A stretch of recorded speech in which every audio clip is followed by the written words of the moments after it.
400 पाकिस्तानी रोजगार की तलाश में गैर कानूनी तौर पर जा रहे थे और किश्ती के डूबने से समंदर की लहरों की नज़र हो गए।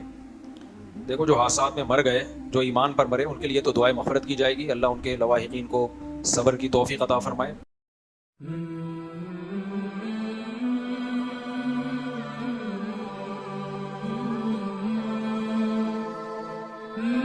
अस्सलाम वालेकुम। हमारे YouTube चैनल पर आप सब बहनों और भाइयों को खुश आमदीद। उम्मीद करता हूँ आप सब लोग खैरियत से होंगे। चलें स्टार्ट करते हैं आज की वीडियो। और ये जो यूनान जा रहे थे 400 अफराद, इनकी जो किश्ती डूबी है, मैं जब यूरोप में गया हूँ, मैं तुर्की गया हूँ, इन मुल्कों में गैर कानूनी पाकिस्तानी आते हैं। ये वाकया अगर अचानक पहली दफा हो गया होता तो हम कहते हैं यार इनकी गलती नहीं है। लेकिन जो भी जाता है ना, गैर, जिसको डंकी की लगा के जाना कहते हैं, ये लोग जाते हैं ईरान के रास्ते। मैं तुर्की में मिला हूं पाकिस्तानियों से, वो हर शख्स के पास कुछ ना कुछ कहानी होती है। वो कहते हैं हम इस तरीके से आए, बीच में 4 आदमी मर गए, लाशें उठाने वाला कोई नहीं, क्योंकि गैर कानूनी है, कोई डॉक्यूमेंटेशन नहीं।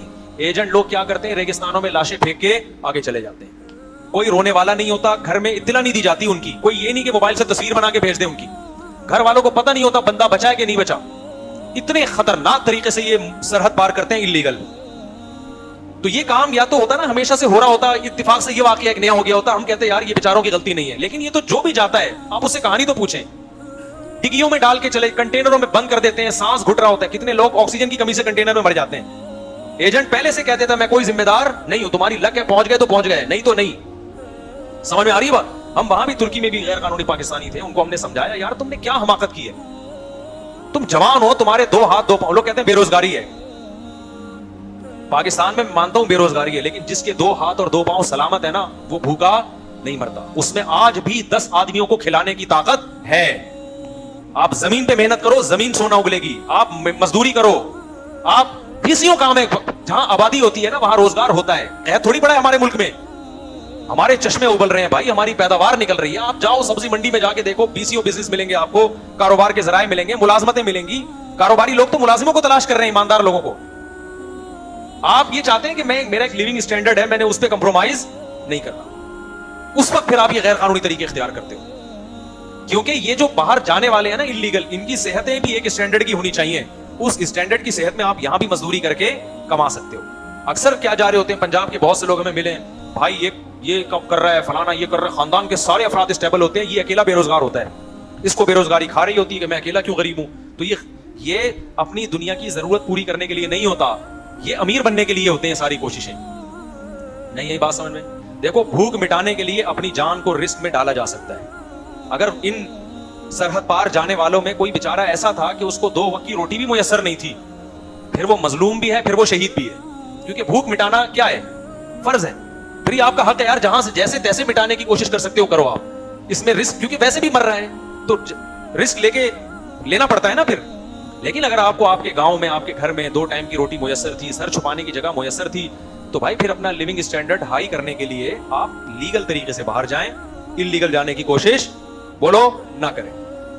इसमें अगर आपकी जान गई, हम तो दुआ ही करेंगे, हमारे मुसलमान भाई थे, बेरोजगार थे, अल्लाह उनकी मग़फ़िरत करे, क्योंकि ईमान के साथ मौत हुई है। बहरहाल मग़फ़िरत का अल्लाह ने दरवाजा खोला हुआ है, दुआ का दरवाजा। जब खुदकुशी करने वाले के लिए दुआ करना जायज है, तो इन्होंने खुदकुशी खुद से तो नहीं की ना बेचारों ने। ऐसा तो नहीं कि खुद अपने आप को मारा हो, या तो वहां की गवर्नमेंट ने मारा होगा, या कोई हादसा हुआ होगा। ये भी रिपोर्टें कह रहे हैं कि गवर्नमेंट नहीं मारा, वल्लाहु आलम, या हो सकता है कोई हादसे का शिकार हो गई हो।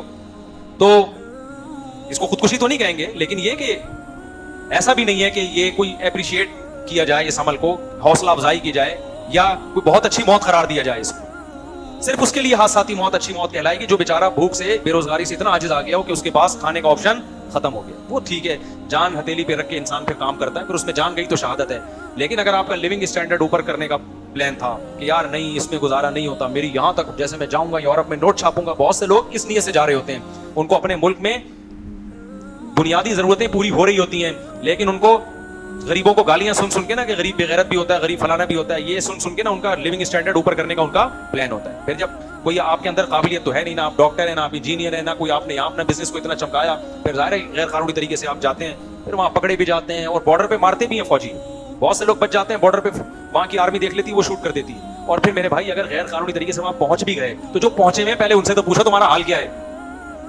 हम तो मिले हैं भाई, हमने तो इंटरव्यू लिए उनके। कोई भी खुश नहीं होता जो गैर कानूनी तरीके से जाता है। सबसे पहले आपकी इज्जत नहीं होगी। इस्लाम में सबसे ज्यादा जिस चीज की हिफाजत जरूरी है वो जान, उसके बाद इज्जत, उसके बाद माल है। नहीं आई बात? आपके पास सबसे कीमती चीज क्या है? जान है, जिंदगी पे कंप्रोमाइज नहीं। उसके बाद क्या है? इज्जत है। पैसा उसके बाद है। अगर इज्जत जा रही है, पैसा आ रहा है, तो भाई इज्जत बचाओ। तो जान सबसे पहले, उसके बाद क्या है? बोलो, इज्जत है, उसके बाद माल है। तो जो इल्लीगल दूसरे मुल्कों में, अमेरिका में और आपका अल्लाह भला करे यूरोप में जाके रहते हैं ना, हमने जो मुशाहिदा किया है, मेजॉरिटी की बात कर रहा हूं, इज्जत भी नहीं होती उनकी। छुपते फिरते हैं, पता कुछ रहे होते हैं, काम कुछ और कर रहे होते हैं। हर वक्त इस बात का खौफ होता है कि पकड़ा ना जाऊं मैं, पकड़ा ना जाऊं मैं। ये कितनी बेइज्जती की बात है यार। फिर अपने आप को कुछ लोग असाइलम लेने के लिए झूठ बोलते हैं, वहां जाके मजलूम शो करते हैं, मैं बहुत मजलूम हूँ, झूठी फायरिंग, मुझे फलाने फायरिंग की है गोलियों के नीचे। और ऐसा बहुत हो रहा है, अब्बा चेंज हो रहे हैं यार। ये तो बड़ी बेगैरती है यार। कुछ दिन पहले मेरे पास एक साहब मसला पूछने के लिए आए कि मुझे एक साहब बाहर मुल्क बुला रहे हैं, वो अगर मुझे अपना बेटा शो कर देंगे तो वीजा मिल जाएगा, वरना नहीं मिलेगा। ऐसा बहुत पाकिस्तानी ऐसे बहुत सारे गए हैं कि थे कोई और, नाम किसी और का डाल दिया।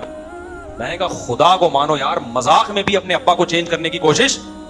हम लोग अंग्रेज थोड़ी, हम लोग के अब्बा होते हैं भाई, उस पर फख्र करते हैं, हमारे वालिद साहब हैं, इनसे मिलिए। अब्बा कोई और है और अब नाम कोई और डाल दिया। और मैंने कहा उस बाप को भी 100 दफा डूब के मर जाना चाहिए जो ये बर्दाश्त कर रहा है कि मेरी वल्दियत में, मेरे बेटे की वल्दियत में मेरे अलावा किसी और का नाम। बाप मर जाएगा, अपनी वल्दियत चेंज नहीं करने देगा कभी भी, अगर वो गैरतमंद बाप होगा।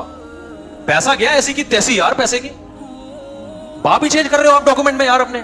ऐसा भी लोग कर रहे होते हैं, मजहब चेंज कर रहे होते हैं, कादियानी लिखवा दिया अपने आप को, मसलक चेंज कर लेते हैं, शिया लिखवा दिया। तो भाई गैरत, इज्जत, मजहब, ये क्या है? सबसे पहले है। एक साहब मेरे पास आए, मुझे कहने लगे कि मुझे यूरोप का वीजा, अगर मैं अपने आप को गे शो कर देता हूं तो वीजा मिल जाएगा। मैंने कहा खुदा को मान यार। कहते मैं हूं तो नहीं ना। अव्वल तो वो ऐसे इतने घुन्ने वो भी नहीं है कि मान लें। अभी वो क्या प्रोसेस करते होंगे तो अल्लाह ही जाने, उन्हीं से पूछो भाई, हमने ज्यादा डिटेल में नहीं गए। लेकिन फर्ज करो यार आपके कहने पे वो मान भी लें। मैंने कहते मैं हूं थोड़ी, मुफ्ती साहब बेरोजगारी है, गुर्बत है। मैंने कहा खुदा के बंदे, कोई डॉक्यूमेंट में लिखा होगा। कितनी बड़ी गाली है ये, कितनी बड़ी गाली है। ये बर्दाश्त कर लेगा तू वहां की नेशनलिटी के लिए या वहां जाने के लिए? इतनी भी बेरोजगारी नहीं है मेरे भाई, इतनी भी गुर्बत नहीं, भीख मांग ले, ये ज्यादा बेहतर है अपने आप को गे शो करने से। समझ में आ रही है बात की नहीं आ रही? तो पैसा कमाओ मेरे भाई, लेकिन इज्जत क्या है? इज्जत पहले। हमारे यहाँ बहुत से लोग जो बाहर जाते, कुछ अच्छे भी गए हैं, डॉक्टर गए हैं, बड़ी अच्छी पोस्टों पर हैं, उनको तरक्की मिल रही है वहां पे, कुछ इंजीनियर गए हैं, साइंटिस्ट गए हैं, हमारा नाम रोशन कर रहे हैं। हमें बड़ा अच्छा लगता है, हम बताते हैं। अभी टॉप 10 साइंटिस्ट थे ना आयरलैंड में, मेरा ख्याल है, मैंने उनका इंटरव्यू लिया। इतनी बड़ी दाढ़ी उनकी माशाल्लाह। उनका शुमार दुनिया के 10 बड़े साइंसदानों में होता है, वो पाकिस्तानी है। और माशाल्लाह परहेजगार, नमाजी, सर फखर से बुलंद हो जाता है यार, कोई जो प्रोडक्ट पाकिस्तान की अच्छी निकली ना, ठीक है ना। टॉप 10 साइंटिस्ट में उनका शुमार हो रहा है। और ज्यादातर आपको कैसे मिलेंगे? ये पाकिस्तानी है, वो टंकी लगा के यहाँ से भागा था, ये इसने अपने ऊपर फायरिंग करवाई थी, पटाखे शब बरात के फोड़वाए थे अपने ऊपर। तो यार ये बेइज्जती की बात है। मैं जब हांगकांग गया ना, तो वहां भी असाइलम लेके बहुत से लोग गए हुए, और फिर गड़बड़ क्या कर रहे होते हैं, असाइलम लेके उन्होंने ये शो किया होता है हम लुटे पुटे आए हैं यहाँ पे, तो गवर्नमेंट उनको भीख में ज़कात दे रही होती है, और साइड में फिर अपना बिजनेस कर रहे होते हैं। वो और गैर कानूनी, उधर कमा भी रहे हैं, उधर गवर्नमेंट से गुन्ने बन के पैसे भी ले। और इससे बड़ा जुल्म ये कि कहते हैं काफिर हुकूमत है, यहाँ सब हलाल है। तो और बड़ा जुल्म है। मुआहिदों की पाबंदी का अल्लाह ने कुरान में हुक्म दिया है, तो मुसलमान मुआहिदों का ज्यादा पाबंद होता है। समझते हो कि नहीं समझते हो? तो भाई ऐसे गैर कानूनी काम ना करें, बहुत बुरी हरकत है। बहरहाल हमारे मुसलमान भाई हैं, और मैं ये भी नहीं कहता कि सारी जिम्मेदारी उन 400 लोगों की है जो बेचारे डूब गए। कुछ जिम्मेदारी हमारी हुकूमतों की भी है।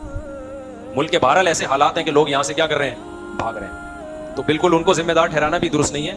कुछ हमारे जो हालात उखाड़ पिछाड़ चल रही है ना, इसने भी लोगों का दिवालिया निकाल दिया है। तो लोग फिर मुल्क, इतना रश है ना पासपोर्ट ऑफिस में, और मेरे तो बैरून मुल्क मेरे असफार होते हैं, मैंने जिंदगी में कभी बैरून मुल्क जाने वाली फ्लाइटों में इतना रश नहीं देखा। अब जाओ, इतनी लंबी लंबी लाइनें लगी हुई हैं, ऐसा लगता है पूरा पाकिस्तान क्या कर रहा है, पुल से बाहर भाग रहे हैं। तो मैं ये 19 बच्चों के साथ रह जाऊंगा, मुझे ऐसा लग रहा है थोड़े दिन सारे भाग जाएंगे यार। लेकिन वो 19 रह गए ना इंशाअल्लाह, सल्लू सुतेले उतेले मिला के, सारे चैनल मिला के, तो वो सारे भी भाग गए ना। पाकिस्तान की आबादी इंशाअल्लाह कम होने वाली। जो हमने यहाँ जो बच जाएंगे ना, वो हमारा बयान सुनेंगे। अब आप भाग जाएं, हमारी आबादी दोबारा इंशाअल्लाह। और जवानों का रेशो होगा। देखो जब बच्चे ज्यादा पैदा होते हैं, बूढ़ों का रेशो कम, जवानों का रेशो ज्यादा। इसका मतलब पता क्या है? कमाने वाले बढ़ गए, खाने वाले कम, तो मुल्क तरक्की करेगा नहीं करेगा? अब देखो मैं जब बूढ़ा हूंगा तो हमारी औलादें जवान होंगी, तो खिलाने वाले अल्लाह करे 40 हो चुके हों, खिलाने वाले 40 और खाने वाले 2 या 4 या 5। जो भी उस वक्त अल्लाह ही को पता है। तो सोर्स ऑफ इनकम बढ़ गई कम, तो इसी से खानदान भी इसी फॉर्मूले से तरक्की करता है, इसी से घर भी तरक्की करता है इसी फॉर्मूले से, और इसी फॉर्मूले से मुल्क भी और वर्ल्ड दुनिया भी इसी उसूल से तरक्की करती है। इकोनॉमी के मोटे मोटे चंद बुनियादी उसूल हैं, वो चंद मोटे मोटे बुनियादी उसूल घर पे भी अप्लाई होते हैं, शहरों पे भी, मुल्कों पे भी। हाँ, वो उसूल उस वक्त फेल हो जाते हैं जब आपके पास वसाइल ही कम हो जाए। आई बात समझ में? जब वसाइल क्या हो जाए, यानी कुदरती वसाइल कम हो जाए, और रिपोर्ट ये कि कुदरती वसाइल कम होने का दूर दूर तक भी कोई इम्कान नहीं है। वसाइल के बढ़ने की स्पीड इतनी तेज है कि आपकी सोच होगी, आप अंदाजा लगाओ। मैं एक वाकया सुना के बयान खत्म करता हूं, बहुत हो गया, चलो भाई थोड़ा सा सुना दो वाकया। हमारे गार्ड ना वहां जामिद रशीद में करीब में कमरा है, वहां रहते हैं, वहां पंखा ही नहीं, बिजली नहीं, बड़े टेंशन में। ये हमारा गार्ड खड़ा हुआ है, इसने मुझे बोला उस्ताद जी मुझे 15,000 रुपए दे दो, 15,000 रुपए दे दो, मैं सोलर प्लेट लगाऊंगा। मैंने कहा पता नहीं क्या कह रहा है। एक दिन मैंने दे दिए, मैं गया उठा, पंखा स्पीड से चल रहा है। भाई मैंने कहा ये तो ज्यादा ही स्पीड हो गई। एक प्लेट जाके छत पे लगाई है, और वहां से देसी आदमी, कोई साइंसदान नहीं है, यूं करके एक तार लाया, पंखे में लगाई, पंखा रुकने का नाम ही नहीं ले रहा। आप अब अंदाजा लगाओ यार, एक सनलाइट में अल्लाह ने इतनी ताकत रहा, और इसने कहा ये ऐसे 4 पंखे चल सकते हैं, 2 या 4, और ये सस्ती वाली प्लेट लगाई हमने, वो 15 भी मुझे याद नहीं, 9,000 लगे, 8,000 लगे। मैं समझा पा रहा हूं इतनी एनर्जी आपको कहां से मिल रही है? सूरज से मिल रही है। अब वो पेट्रोल गैस के किस्से क्या हो गए पुराने।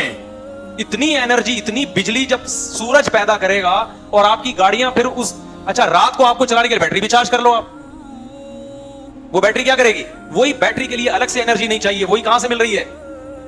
तो इतने वसाइल, पेट्रोल गैस तो तेल बेचते हैं सही है ना, कुछ भी नहीं है। और जबकि कुएं भी खत्म नहीं हुए गैस के, पेट्रोल के, पैदावार के लिए जमीन इतनी खाली पड़ी हुई है ना कि माहिरीन कह रहे हैं उस जमीन को इंसान अभी देखा भी नहीं, उस जमीन को जो पैदावार के काबिल है, उसको उससे पैदावार शुरू कर दी तो भूल जाओगे आप। इतनी पैदावार, इंसान के पास जो रिस्क के वसाइल और जराए है ना, वो इंसानों की पैदा होने की स्पीड से ज्यादा नहीं है, बेइंतहा ज्यादा है। तो आबादी बढ़ने से कोई गुर्बत का दूर दूर का भी खतरा नहीं है। स्पेस इतनी है ना, कभी आप जहाज में सफर करो, स्पेस ही स्पेस नजर आएगी आपको, आबादी वाली जगह बहुत इतनी नजर आएगी आपको, बाकी सारी क्या है?